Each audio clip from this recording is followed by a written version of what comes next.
नमस्कार, मैं डॉक्टर पूनम मिश्रा अपने इस चैनल पर आप सभी का स्वागत करती हूँ।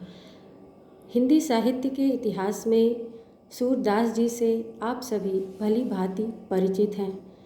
आज मैं आप सबके बीच उनकी भाव संपदा को लेकर कुछ चर्चा करने आई हूँ। संपूर्ण भक्ति काव्य में सूरदास जी की भाव संपदा अतुलनीय है।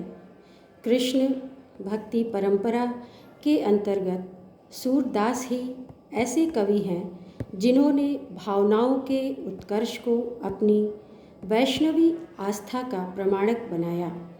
भक्ति काल को हिंदी साहित्य का स्वर्ण युग कहा गया है।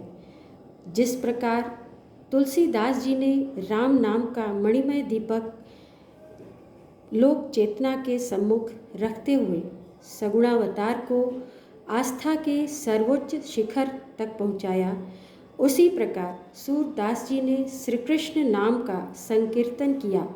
वल्लभाचार्य के इस शिष्य ने श्रीमद् भागवत की संक्षिप्त गाथा को भ्रमर गीत परंपरा का उत्कर्ष बनाया।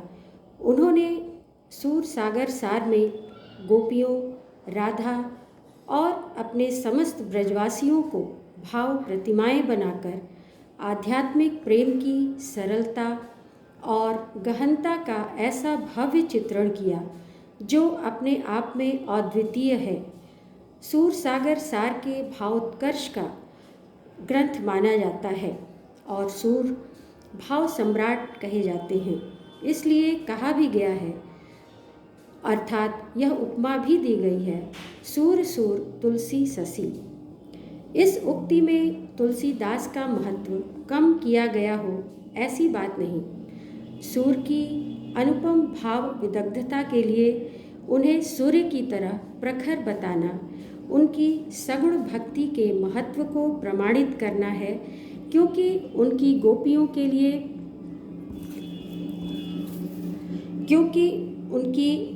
गोपियाँ भाव विह्वलता का प्रतीक हैं।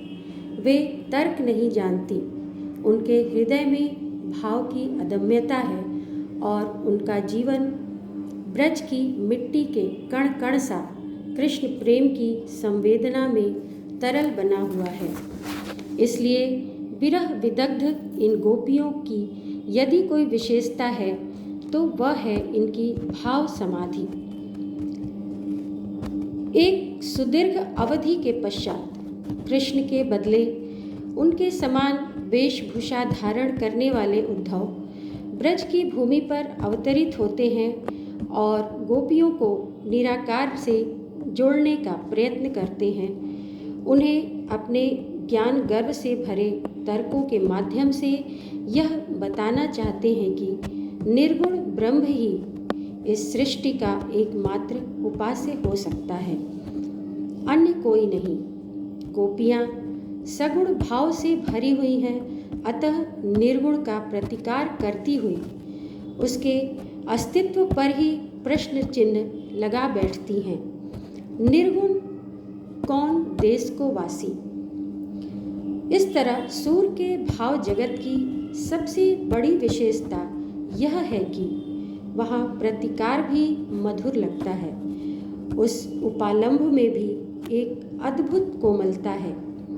गोपियाँ उद्धव का निरादर नहीं करती, लेकिन उनके निर्गुण भाव को ग्रहण भी नहीं कर सकती। सूर की गोपियाँ सुदृढ़ अनुराग की जीती जागती प्रतिमूर्तियाँ हैं।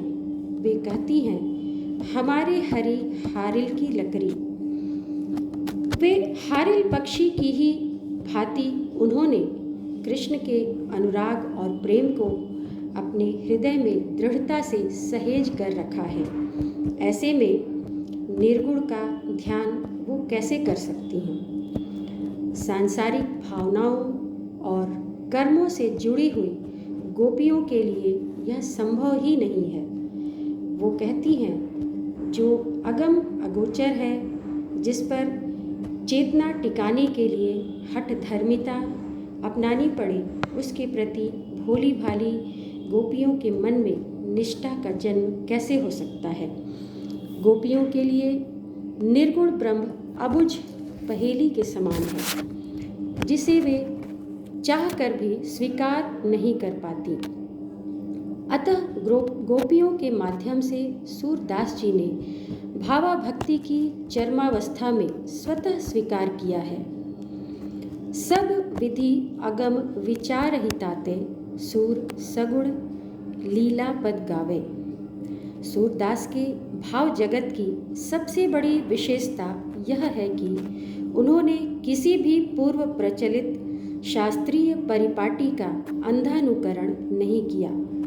वे अपने भाव जगत में सर्वथा मौलिक हैं। भाव की तरह ही सूरदास की भाषा शैली भी अपने आप में अनुपम है। उनकी भाषा रस सिद्ध है, क्योंकि ब्रज भाषा का संपूर्ण माधुर्य उसमें उतर आया है। सूरदास का अंतर्मन अधिक मुखर है, इसलिए वे तर्क शक्ति का प्रयोग नहीं जानते। प्रेम की सरस गंगा में डूब करके सगुण को अपने भीतर स्थापित करना ही उनका एकमात्र लक्ष्य था। उनकी गोपियाँ उनके भाव जगत की साकार सिद्धियाँ हैं। गोपियों के प्रेममय होने का अर्थ ही सूर का प्रेममय होना है और कृष्णमय भी होना है। और सूर इसलिए कृष्णमय थे क्योंकि वे इस जगत को सगुण की शाश्वत सार्वभौम सत्ता का भाव भरा अनुमान देना चाहते थे। इस अद्वैत की सिद्धि में सूर सर्वाधिक सफल भी हुए। धन्यवाद।